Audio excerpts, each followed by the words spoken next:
Et si Goku ne s'était pas tapé la tête lors de son enfance? Quel Saiyan serait-il devenu? Aurait-il été aussi puissant? Aurait-il été aussi bienveillant? Voilà la question à laquelle Young Gigi a encore une fois essayé de répondre en nous offrant ce What If Dragon Ball After. Honneur à vous les frérots, j'espère que vous allez bien et bienvenue sur Fumigène. Aujourd'hui, on va faire la review du chapitre 1 de Dragon Ball After. Il n'y a pas vraiment de nom d'ailleurs à ce fan manga, il y a juste marqué Dragon Ball After. En tout cas, Young Gigi va essayer de répondre à une simple question, à savoir comment un Sangoku malveillant se comporterait-il dans un univers Dragon Ballesque face à la Z-Team?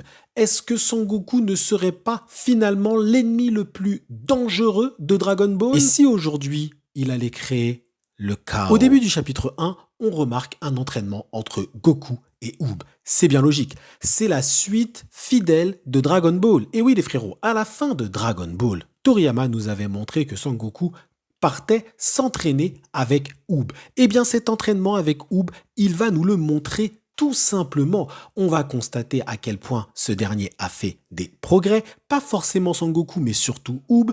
Il arrive à combattre un Goku en Super Saiyajin 1 full power.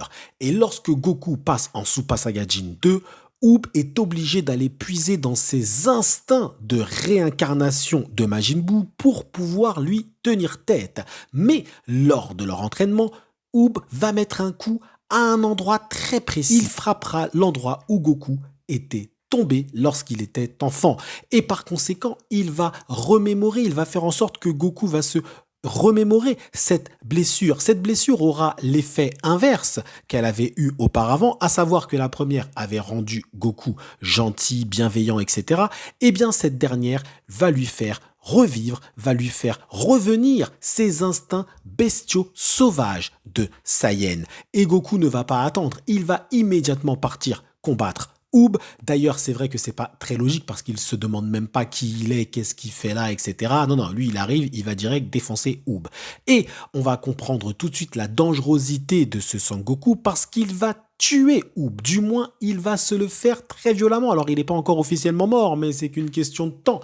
Et donc, on comprend tout de suite toute la dangerosité de ce Sangoku. Et je dois avouer que c'est quand même plaisant pour un fan de Dragon Ball, car Goku étant le héros ultime de l'univers Dragon Ball, c'est vrai que c'est intéressant de le voir maintenant en tant que méchant ultime. D'ailleurs, on remarque que c'est un Goku qui ne se retient pas.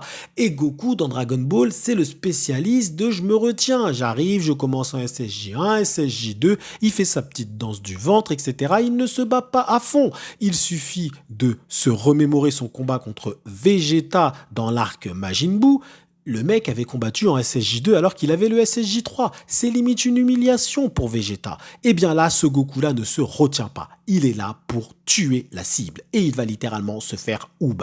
Derrière, Vegeta va arriver, ce qui est assez logique. Et c'est un peu le seul qui peut s'opposer à lui. Alors, il y a normalement Gohan, mais pour l'instant, c'est Vegeta. Parce qu'il ne faut pas oublier que Gohan, à la fin de Dragon Ball, Gohan est le guerrier le plus puissant de la Z-Team. Maintenant, est-ce que ce Gohan s'est entraîné? Au vu de son habit, de son costume de Great Saiyaman, j'ai des doutes. Mais en tout cas, Vegeta va partir combattre Goku. Et finalement, j'ai vraiment apprécié ce Vegeta, à tel point que je le préfère même au Vegeta de Dragon Ball Super, et je vais vous expliquer pourquoi. C'est un Vegeta qui a admis son infériorité de puissance avec Son Goku, mais il n'en est pas resté là. Il a essayé de comprendre comment Goku était devenu si fort. Et pour pouvoir comprendre pourquoi Goku est si puissant, il a refait exactement le même chemin que ce dernier. Pour savoir où tu vas, il faut savoir d'où tu viens.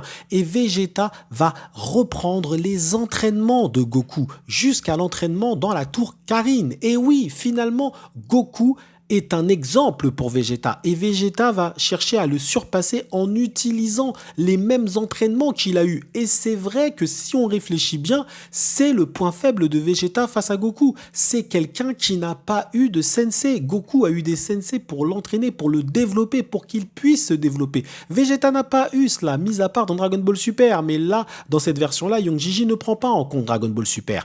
Par conséquent, Goku va donc combattre Vegeta en SSJ2, mais il est supérieur à Vegeta. Et encore une fois, c'est logique. Le SSJ2 de Goku était supérieur à celui de Vegeta, mais Vegeta va réussir, il a réussi à maîtriser la puissance qu'il avait acquise avec la manipulation de Babidi, à savoir le SSJ2, le prince de la destruction, il a appelé ça. Et c'est un SSJ2 plus puissant. Young Gigi est donc en train de prétendre que Vegeta avait déjà le SSJ2 avant la manipulation du Majin, car on voit bien que ce sont deux SSJ2 différents.